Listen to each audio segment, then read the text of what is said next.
Because I have to explain science at some point, and I have to explain things moving from spiritual to physical,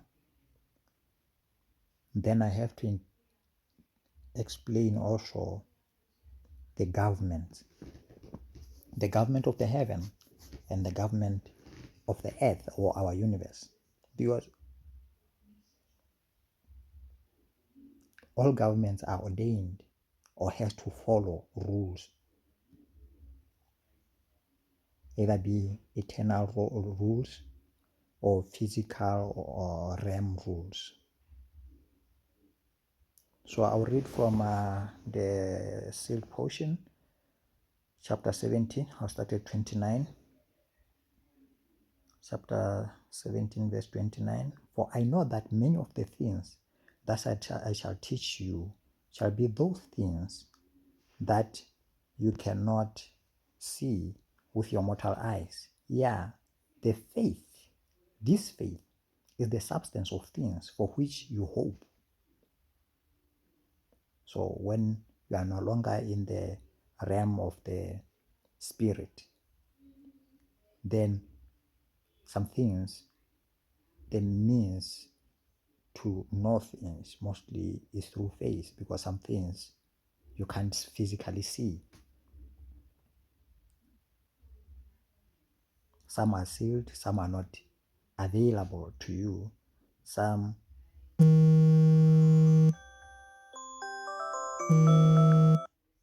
are limited by our knowledge of God or in God. And you do hope for happiness, for this is the end of your desires. At the end of the day, whether you choose to do good or you do bad, the end goal is for your happiness. You think what you are doing is what's supposed to make you happy. For in all things we desire to be happy, and if you act upon this hope and are given happiness, then you have received evidence of those things that you cannot see, and then you shall begin to exercise greater faith until your faith become a knowledge. And by exercising your faith, you shall eventually be led to the knowledge which you desire, or in other words, the happiness which you hope for. Therefore, my beloved children, listen to my words and exercise your faith upon them.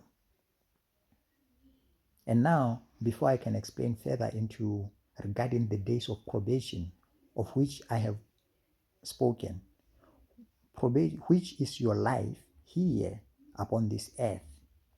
So probation, even the days from the day, even the days from the day and hour of your birth to the day and hour of your death. So just like we read in Jeremiah here about what was being told, being assured of, is the same preaching that Adam is doing to his children. Which death ends the days of our probation. Behold, it is necessary that I explain unto you how this became a probationary period for you. Now, in general terms, a probationary period means a period in which a critical examination or evaluation, even the subjection to this critical examination or evaluation is performed. This period or trial of subjection is necessary to ascertain fitness, or in other words, worthiness. So go tshwanetse go go nna le a criteria which will be followed to say you are worthy or not worthy.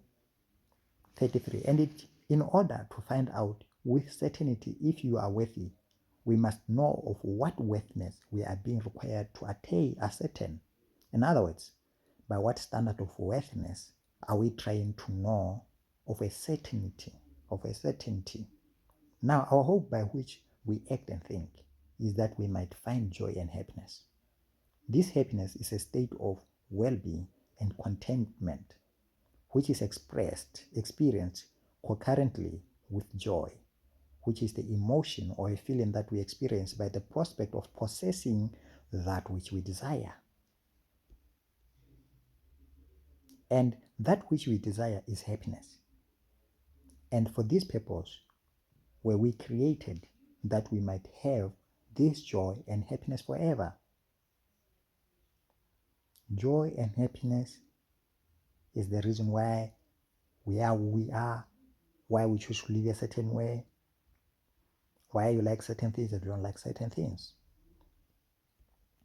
And now, my beloved children, I would that you should know that before we came to this earth, even to this part of the great universe, which expanse of space we can see with our mortal eyes, even before we came to this planet upon which we now live and pass through the days of this probation, we lived on another planet with our eternal parents, who is God, that I have taught you to believe in all the days of your life.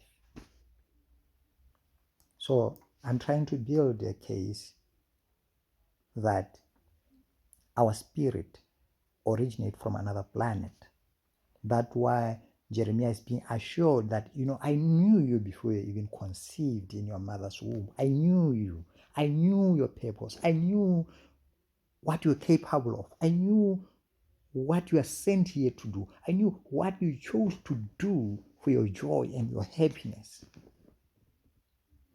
Why? Because I knew you in another planet where I live. That's science. We are talking about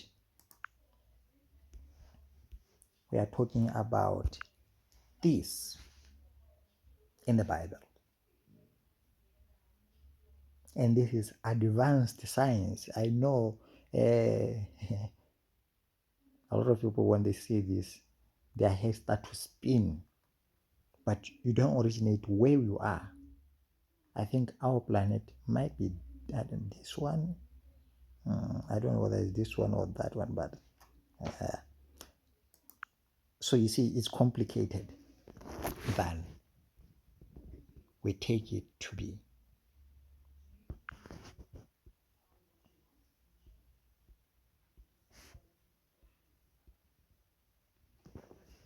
And we were created from materials from our eternal mothers, having received the instructions for the creation of our spirit from our eternal Father. So here they're talking about the creation of the spirit, which Jeremiah is being told it originates somewhere where it's known.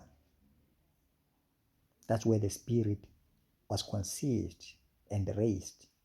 And this process took place in a similar fashion like the conception of a child here in mortality. Nevertheless, this conception was perfect and refined according to the laws of the planet on which our eternal parents live. So the spirit is also held to certain laws of where it originates. And remember, our spirit are eternal, they don't die. For we are subjected under different laws while in mortality. So the earth or the planet we live in has different laws.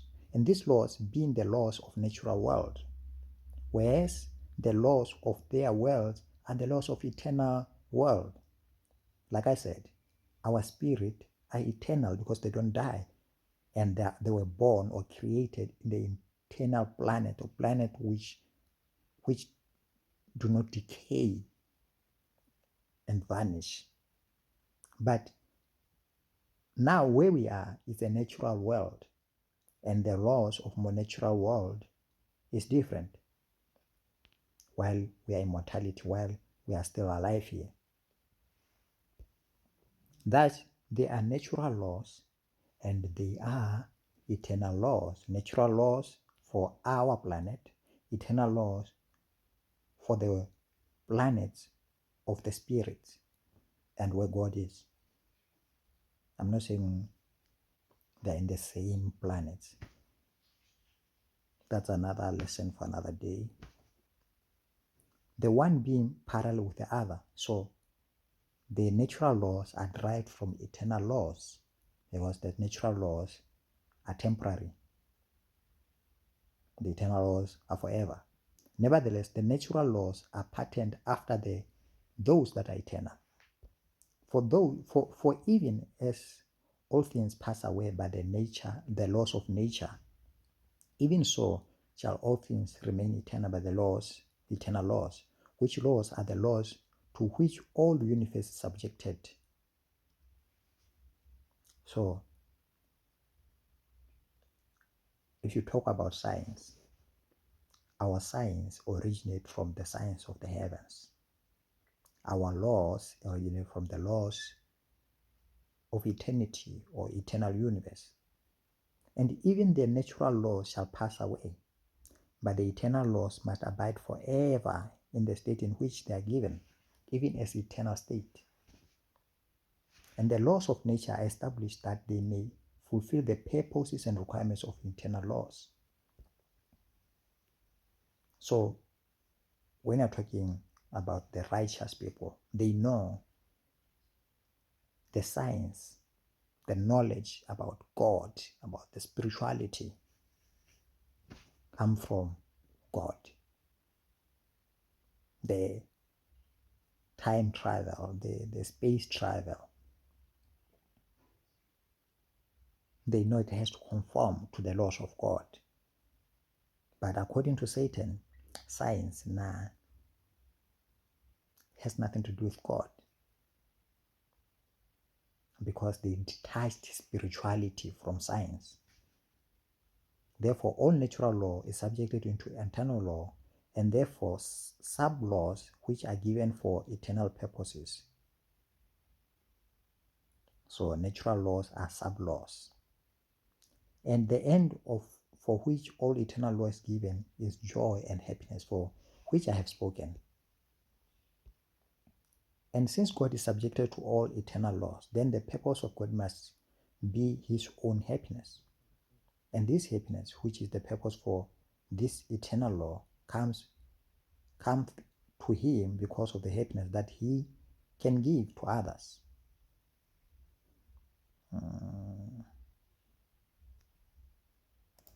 I'm going to use Ezekiel 28 as a reference for most of the things, so that we understand where we are and how we have come short in our perception.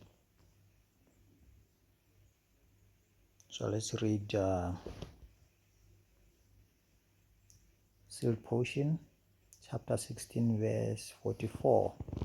It's a conversation between Abel defending the teachings of Adam, his father, because Abel also has been anointed as a high priest of righteousness, and Cain, you'll see, he became the high priest of Satan. So Abel is rebuking them, and they say, and thou hast taught their followers. He's talking about Cain and his other brother. And thou hast taught their follower that it is not a sin to take from the earth more than what is necessary to sustain their lives, because thou hast taught them that there is no life after this life in which we find ourselves, and that they would eat and drink and be merry and take unto themselves of all the fine things of the earth, that they might have an abundance for themselves. And with this teaching thou hast caused them to become selfish, carnal, and carnal means, well, focused on fleshly things, earthly things, not spiritually. So this is the teaching of Satan, killing the spiritual part of the people, and share none of the joy of which thou hast spoken with their neighbors. So what was basically the laws, or the 10 Commandments, are the eternal laws. Love thy neighbor as you love thyself, even your enemy. Love God above yourself, and no other God. So you have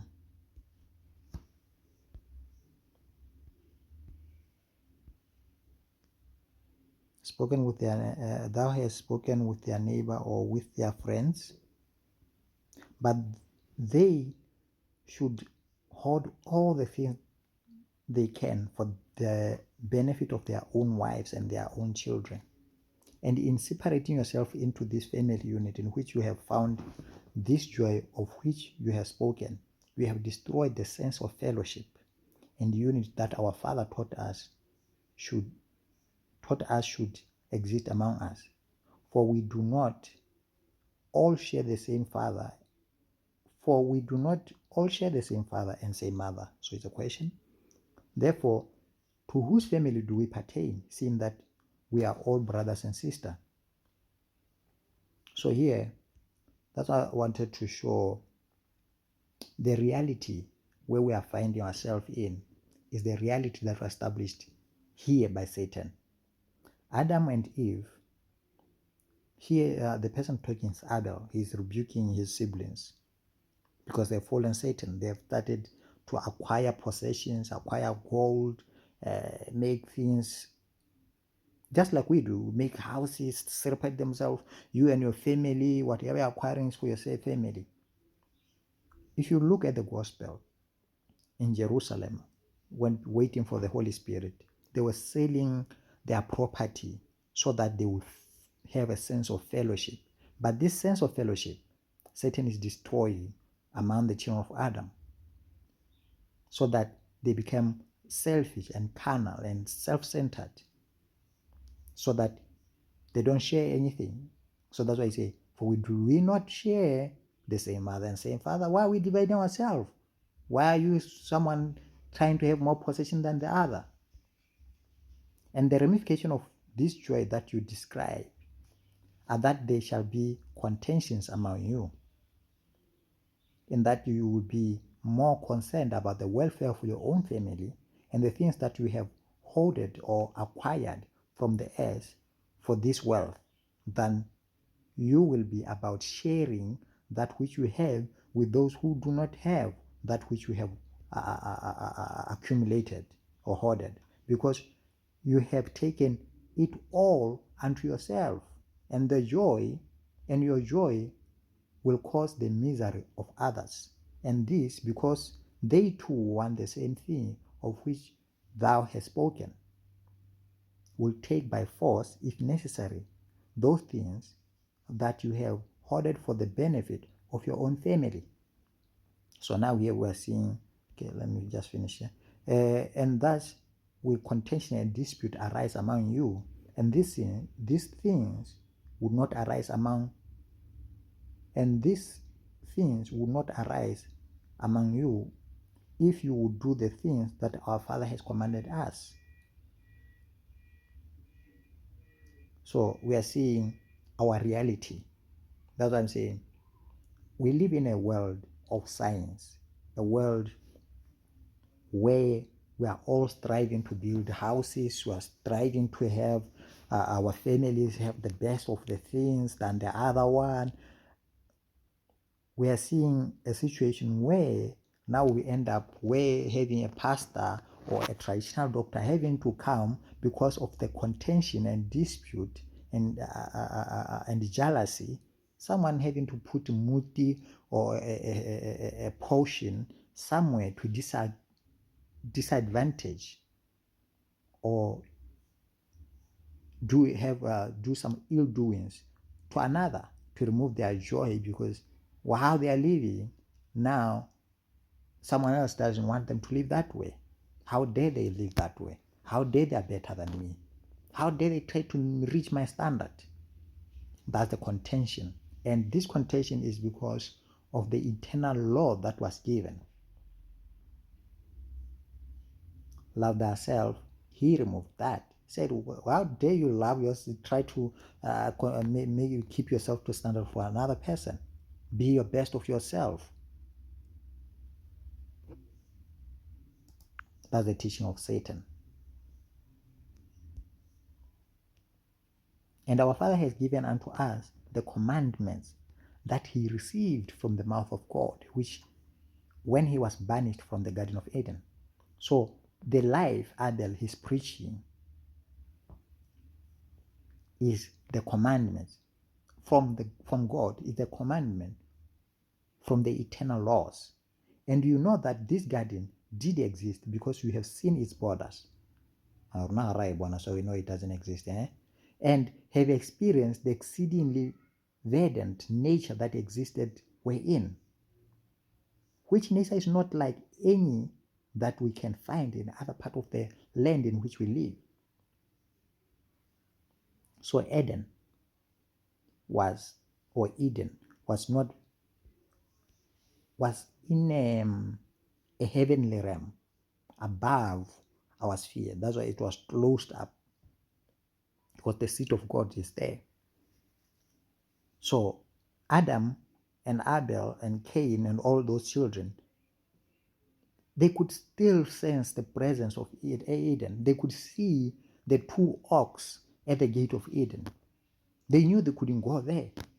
They knew the stories, the testimony from their mother and father, because they still vividly remembered Eden. But they were choosing not to follow the eternal laws which were given to maintain their physical existence. If they complied to live a long life, so they didn't listen to their parents. And even though it is also subjected to the laws of nature, which laws will cause all things therein to decay and to die a natural death, even so, its beauty and exceedingly great natural order do even now exist, now continue to exist. That's what I'm saying. Eden is in the eternal realm, so it doesn't decay. But after Adam and Eve were pushed out, they started to decay. They started to grow and then grow old until they died, and which nature is the nature of all things that we find in our natural world.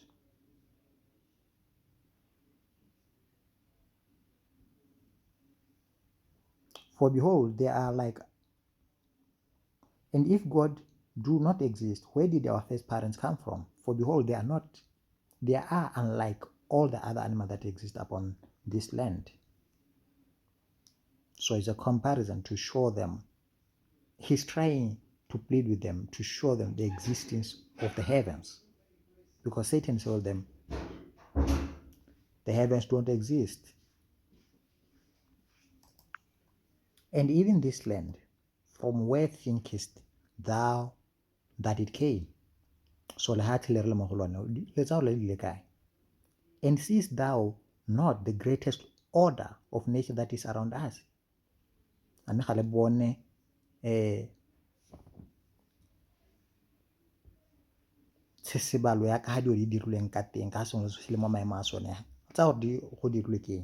How can this order exist except there be laws given that establish this order and cause it to remain in the state in which it has been established?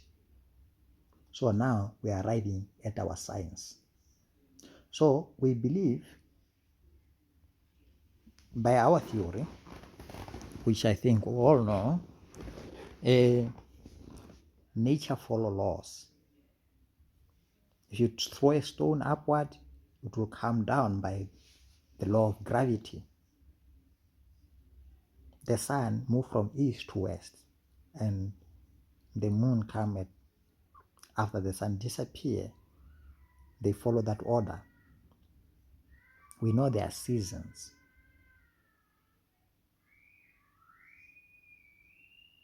We know trees bloom at certain times. This is the order they are talking about, and the environment become a beautiful and well-scented, and then it dries out. The environment change depending on where you are. So he's asking, how do you think this order, who established it? And this is the order we study as biology, as physics, as chemistry, as engineering, because the application of all those sciences, as psychology, as business, all those. And if these laws were given unto nature to keep it in its proper order by him who created it, then why thinkest thou that the same being would not give unto us laws that would help us maintain order among ourselves? So when we come towards ourselves, the difference between the world of God or the people of God and the world of the people according to Satan, science does not have a soul in a man or a spirit. So they will tell you life is a proton and all that. So the essence of a spirit or a soul does not exist in science, or at least to my understanding. So that's the portion that they removed. That's why we have people who now believe there's no God, yet nature is still arrayed in the order that can't be explained except just look at it and write the patterns down. For we are not of the same order as the order of the nature that is around us. And by these natural laws, we do not need to abide. For in this nature, it is the requisite that only that which is needed to sustain life is taken from it. So, we are not supposed to be greedy. And under this law, all the creatures that dwell on this world with us are subjected. So you can't find why? They know they only have to take what is needed for them, except us. Take all the gold, take all the land, build 100 houses for just single you, have $1 billion worth of money which you can't consume because we don't even follow a simple logic that every other thing which originate in this universe follow, whereas we don't originate here. We originate from the world of order, eternal order. But we are not subjected by this law, and you have proven this by your actions, even that which you take from nature, of which you have no need except to consume it upon the lust that you have for this temporal joy that you pursue. And it is also a law of this nature that those who are subjected to it shall live in a symbolic state with it, in that they give it its order as it gives unto them. So the natural world is not greedy. Everything takes only what it needs. Now that we exist in this world, although we don't originate here, we also have to comply as visitors. We are visitors. So we have to comply with the law of nature. The earth was built, and then we're introduced into the world. But what is it that thou suppose that you give unto nature, from which you have received many things? Behold, you give nothing unto nature, but it provides for you all the things that you desire. And because thou and thy followers are not subjected by the laws of nature, by what law are you subjected? I say unto thee that thou and those who follow thee are subjected under your own laws, which are laws of selfishness and carnality, and which shall bring you more sorrow and misery for you than the short time that you shall experience the joy which you speak.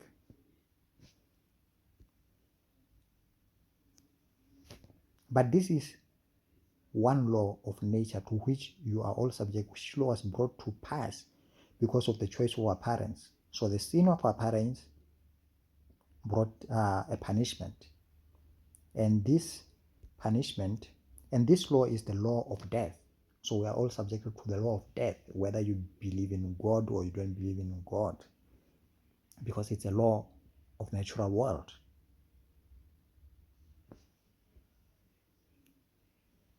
So science will try to explain it otherwise. However, I'm more 57, more 58. And also, we know there will be other laws, let's say more 65, and and there is a law of God that compensates for the law of nature or the law of death.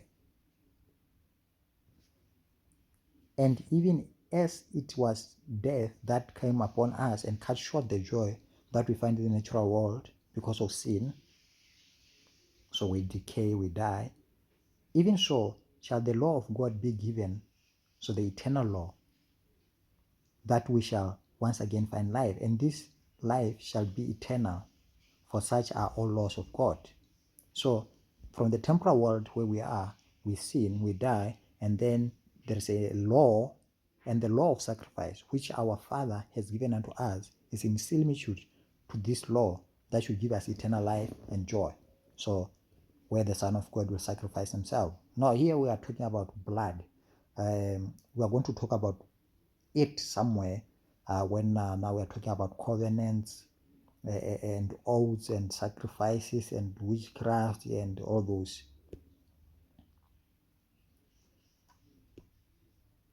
So those who were disobeying the laws of nature and the eternal laws, they formed a society. And those who belonged to this society did not think of themselves as evil men, but they thought of themselves as the most righteous among people. And they took upon themselves oaths and covenants that would protect them and also protect their desire for gain and power among the people. So this is called the world of the dreams. You can do whatever you want and can get as much as you want. That's our reality. And their desire for power, as they had convinced themselves, was to assure the prosperity and freedom of all those who belonged to their secret order. And they took the endowment for that which had learned from Adam. So they're taking the teachings of Adam, those in the secret society of under Satan and Cain and Satan, and they took the endowment that they had learned from Adam and changed signs and symbols and the penalties to fit the desire of the secret society. So now they're changing. But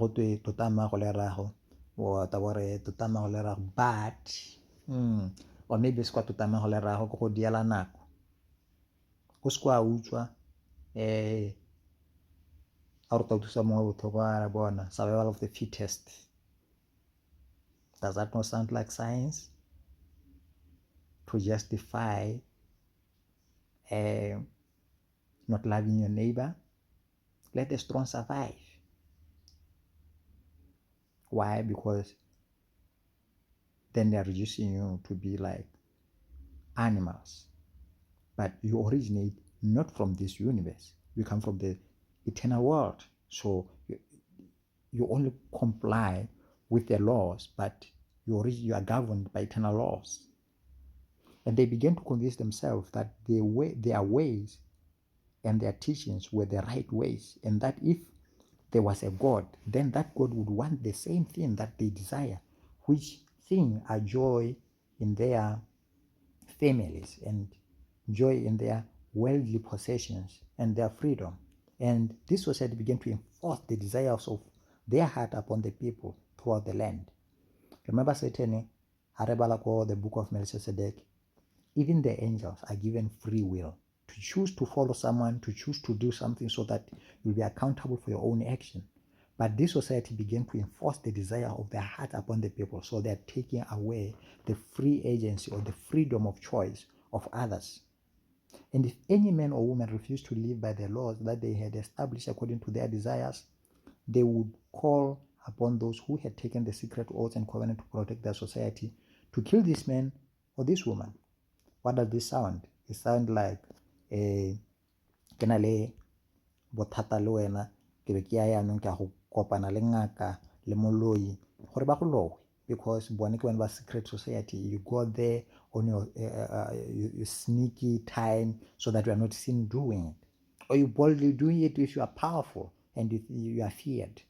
So this is the society, the reality that we are living in. And they began to set up a system of law that served this system, this society, and this desire, even the desire to get gain and hold on this gain for the benefit of their family.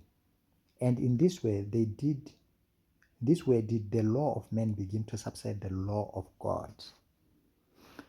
So law of God has spirituality. The law of man, on the other hand, they did away with spirituality because they're equivalent to God. If God will want anything that you do, why should they be a God? Then you are God yourself.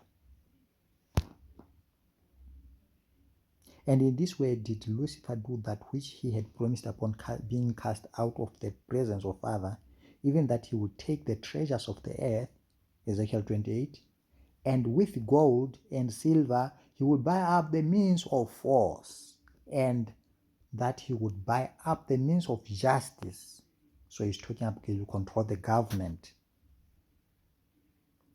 and laws that the children of men will be subjected through their governments, religions, and reign with blood and horror upon the earth. So the governments, the law, justice, and blood that are subjected only through to men through the wants of men, but not God, the laws of men. So this establishment is where we are right now. Do we not have governments? Do the government care to love your neighbor as you love yourself? To love, to not shed blood? If they did, there wouldn't be any military establishment among us. So then this teaching, that's how come they separated spiritualism from their teaching.